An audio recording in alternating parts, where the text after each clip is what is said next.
beautiful day on the Central Coast. Welcome to a work of art. We're here at Laguna Lake, and it's almost springtime, and I'm surrounded by so much beauty, and those birds too.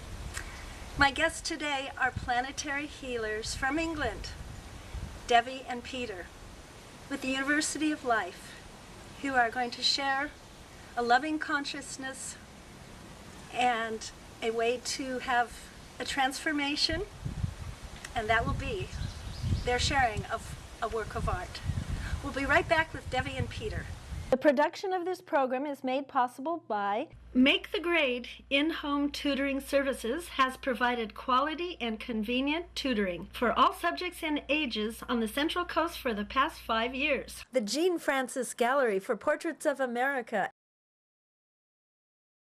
Hamilton Estate Jewelry. Be creative with our beautiful estate jewelry. A grant from Information Press. Available each month at your favorite store and newsstand.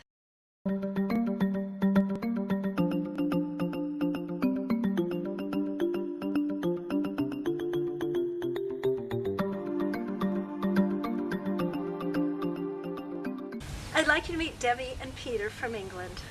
And they're on a special journey, and they'll tell you about it.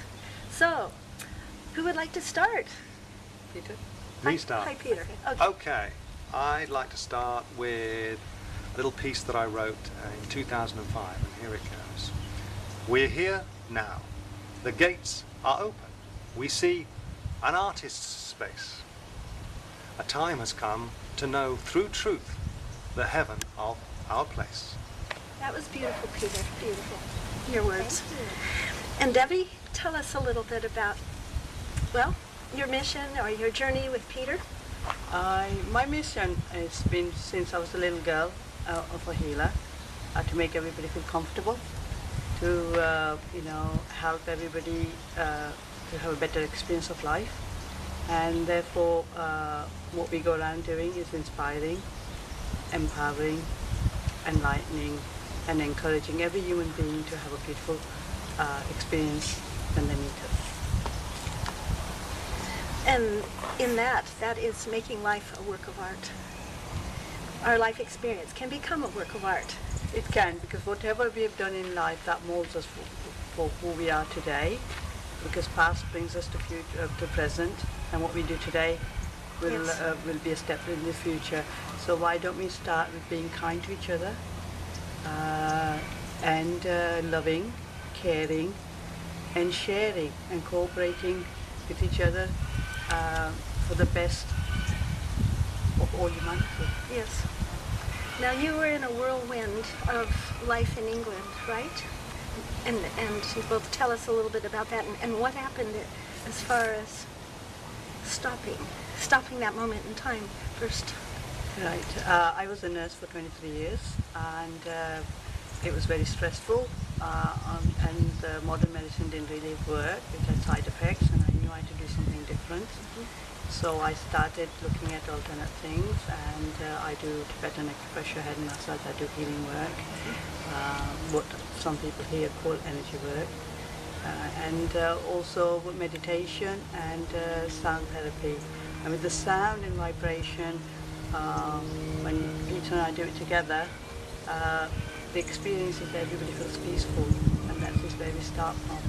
And I heard that recently, the sound therapy at Unity. It was beautiful. Together you both joined special sounds, human voice sounds, not a bowl.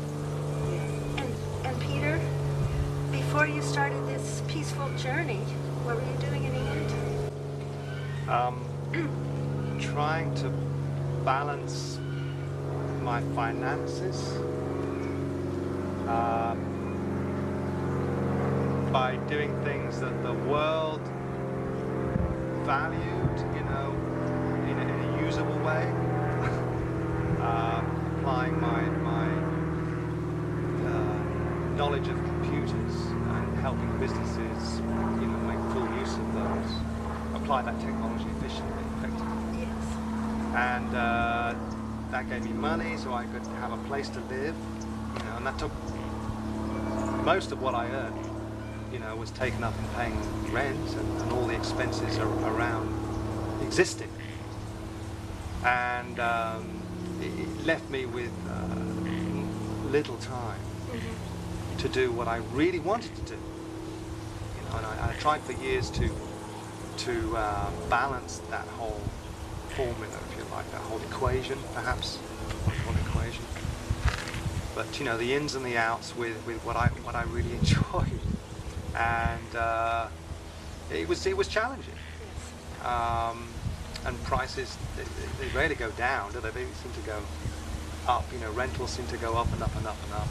Where were you? So you're driven by this thing. You're driven by this need, you know, to have this money.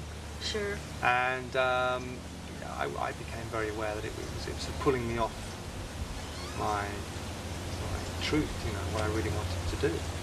So when September the 11th happened, that was when I guess for me it was a starting gun, if you like, to go, okay, you know, this is no rehearsal. No. This is your life, you know.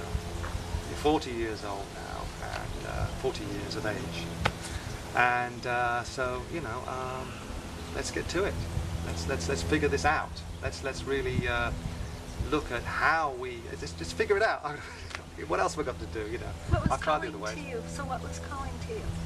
Calling to me was was Hawaii, you know, and the dolphins. Oh. You see, well, dolphins really were the dolphins and Hawaii combined was irresistible. Yes.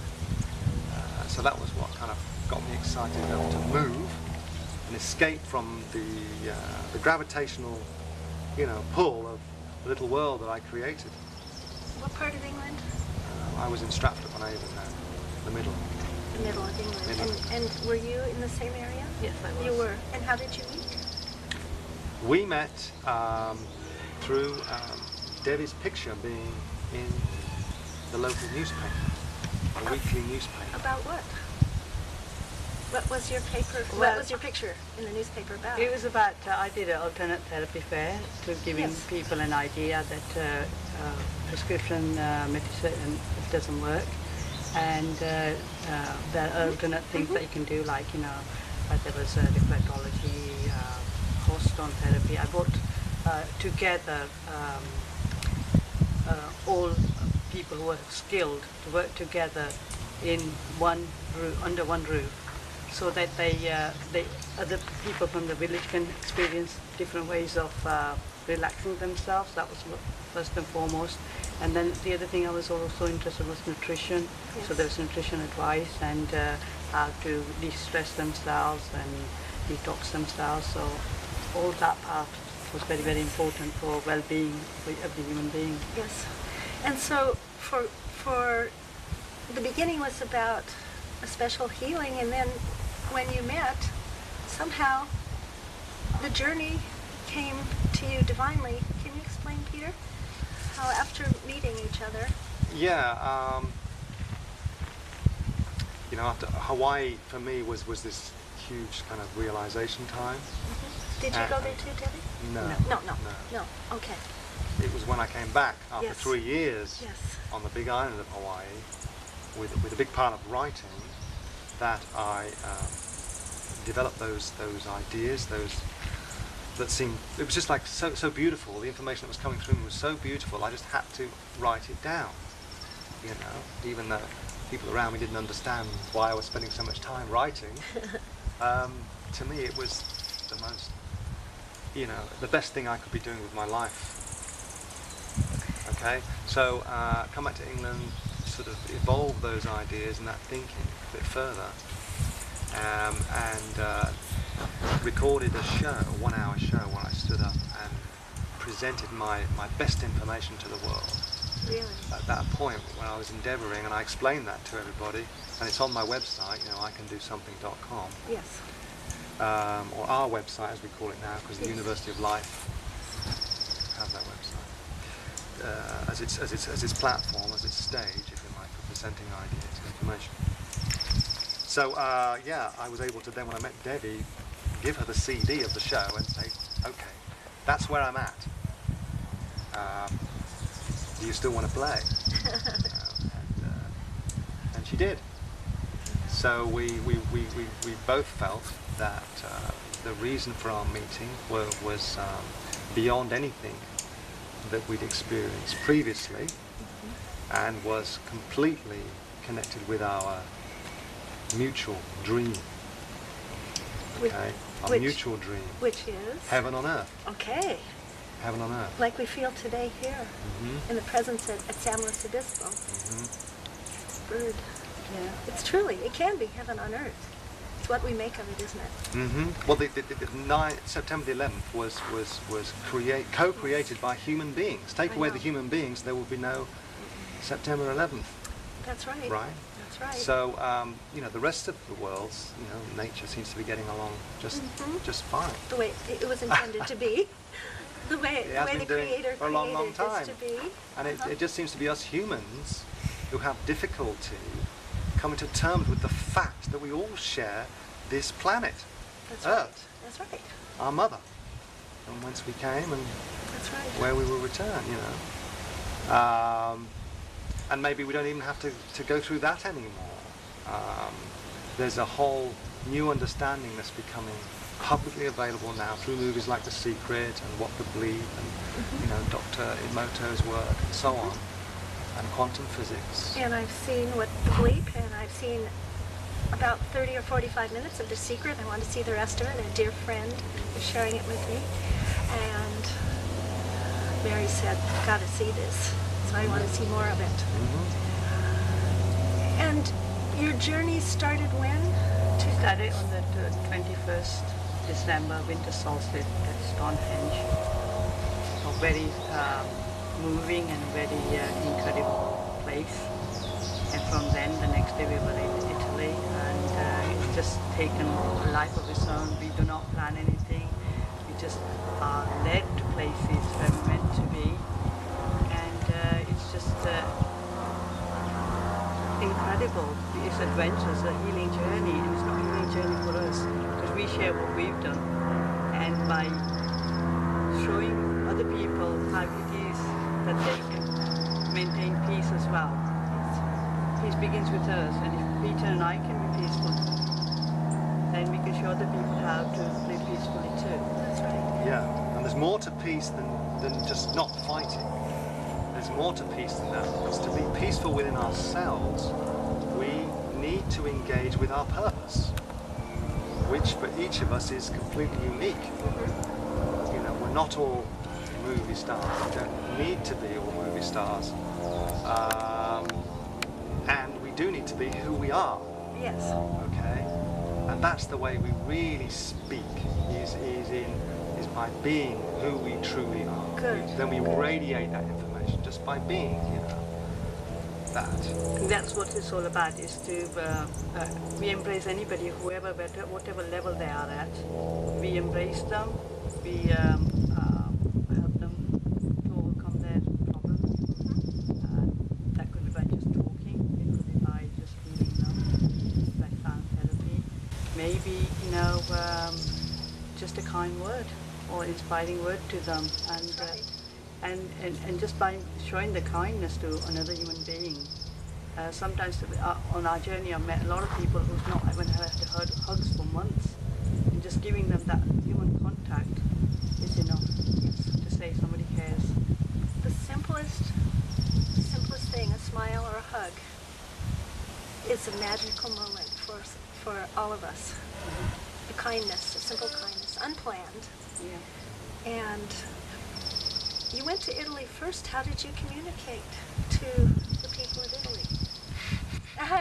Well, we learned one word, which went a long way. Which one? That was due, which Due. means two. Yes.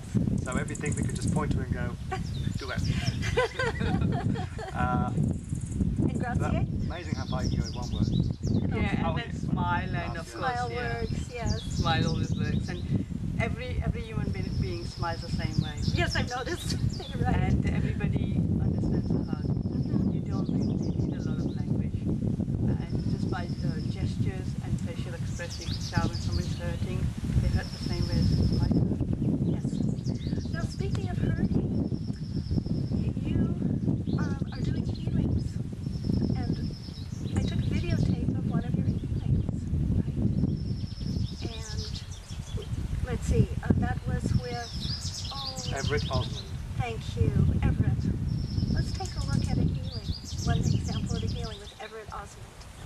Thank you.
A lot of energy I didn't have before.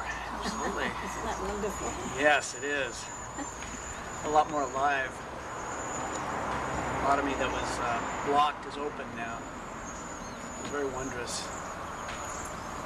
A lot of joy coming out too. Good. Thank you. You're welcome. And I thank myself too. Yeah, for receiving it. Yes. Just opening up to all that. the other creative part that I want to say is that Peter plays beautiful music. He's a musician, and with his songs, he does. He touches a lot of people, and it's his words. I think just some words sort of goes deep into the heart of everybody. And one of the songs that he does like playing is Imagine, and that is dedicated to John Lennon. When we have also done some drumming on the way, trying to sing and just, you know, see what creativity is calling us. Also did some painting, which I haven't done for 15 years.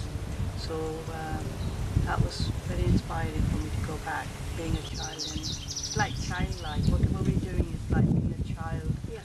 And it's spontaneous. Do whatever a child would do. And he's growing up. He wants to sleep. He wants to get up and eat. He wants to play. It's very much like that.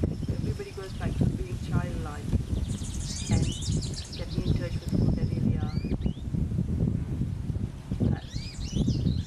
Have it on photo there, really. That's right. You bet. I would like to hear you singing and playing at the Palms. We were the guest of Virginia and Bill Barrow, and I think this was the first time this new piano has ever been played. Maybe, yeah. Okay. But certainly the first 3 playings or something like that. A couple of people have played it before. So Let's enjoy. brand new piano. Yeah. Imagine. A Suzuki. With a Suzuki with Peter. All right? Imagine. Imagine no possessions. I wonder if you can.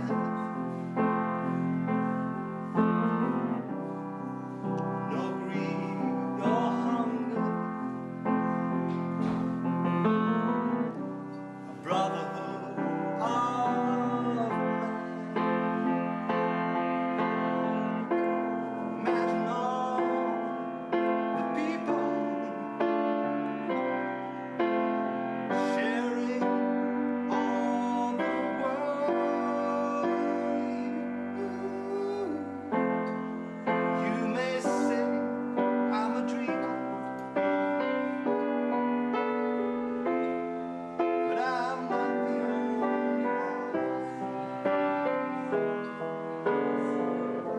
I hope someday you'll join us, and the world will love us one.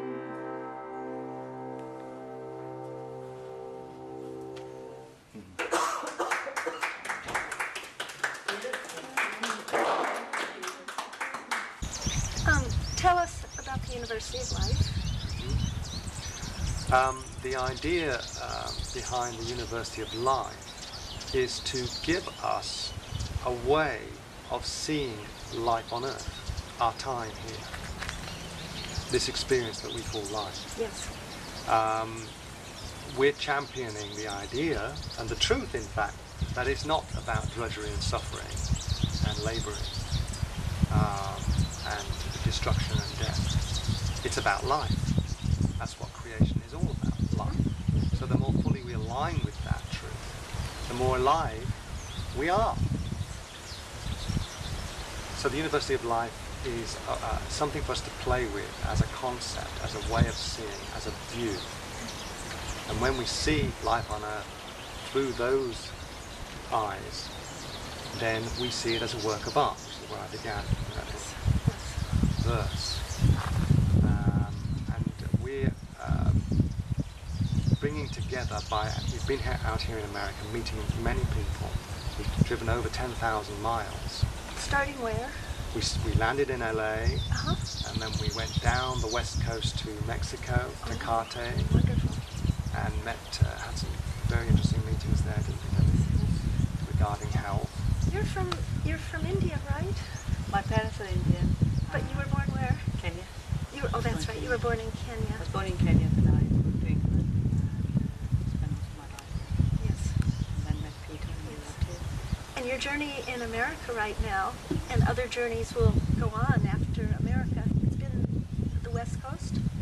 so far. So far? In the west West coast, coast. and a little bit gone all the way up the west coast to the Samoa Islands, Canadian border there, and then we came Beautiful. back through Portland and Seattle and Mount Shasta. We spent over 3.5 months in Mount Shasta.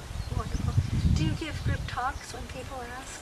Yes. To again Yeah. assemble a group Whenever together? the opportunity arises, Uh-huh. And they can reach you through I Can Make a Difference. I can do something. I can do something.com. .com. We'll put that on there and they can reach you that way if they want to have a special meeting. We'd be very happy to do that. I know. And your journey will take you, you hope, next to maybe the island of Hawaii? That's right. If you, Hawaii is calling us. what would you like to do in Hawaii? What we'd like to do is to establish the first life park, the University of Life. The vision is to establish life parks all around the world, and the first one we'd like to establish in Hawaii, which is a place where people can come and experience being themselves in a fully supported way. And transform their life. Yes. So they Through can that go, experience, so yes. then they can go around and share their experience with the people. So that way, it's pretty I think that could make a big difference here on Earth. To change people's hearts and thoughts to a more positive, loving kindness to each other. Now, we were also talking to Virginia and Bill Barrow. And Virginia has some beautiful words to share from her residence at the farm. Yeah, she's one of the people who we're very privileged and honoured to meet. All right. Has great wisdom, and we have that here. Let's listen to Virginia and Bill Barrow. I would say happiness is already in you. It lives in you. It is your life. It is your being. And it hides in your heart until you're willing to surrender your heart to that precious divine self that you are already. You were born as it. You can deny it, but you can't change it into anything else. You are God's precious child, and no matter what you do or where you go, how far from love you travel, you still are the love of God. And it's right there within you. And just as I was saying before, it's like a hose with a faucet. And you can't access what's in the hose until you turn on the faucet. And that's the way with love in our hearts. We have to turn on, open up, surrender ourselves to the love that we are, and then we'll find it's there. And that's what we've always been longing for. It's what every soul is looking for. If they're into drugs or power control, whatever it is that they're using, is trying to find the love that they are. All addictions are addictions for the search of love, and they don't know where to look. They don't know how to look. But the answer is so simple. It's right there within every heart, waiting the call, waiting the surrender to find it, to open up to it, and to share it with the world so the world can be healed. Like these two beautiful people are giving of themselves lovingly so that they can change people's hearts and help them to love themselves and others. And we'll have peace in the world. Well, it's been a beautiful day with you, Devi and Peter, and there's so much more to find out, but in 30 minutes, we can't find out everything. So in closing, In closing, I'd like to say to everybody, be happy. And I'd like to say love, light, and joy always. thank you both for being here. Everybody, have a creative week.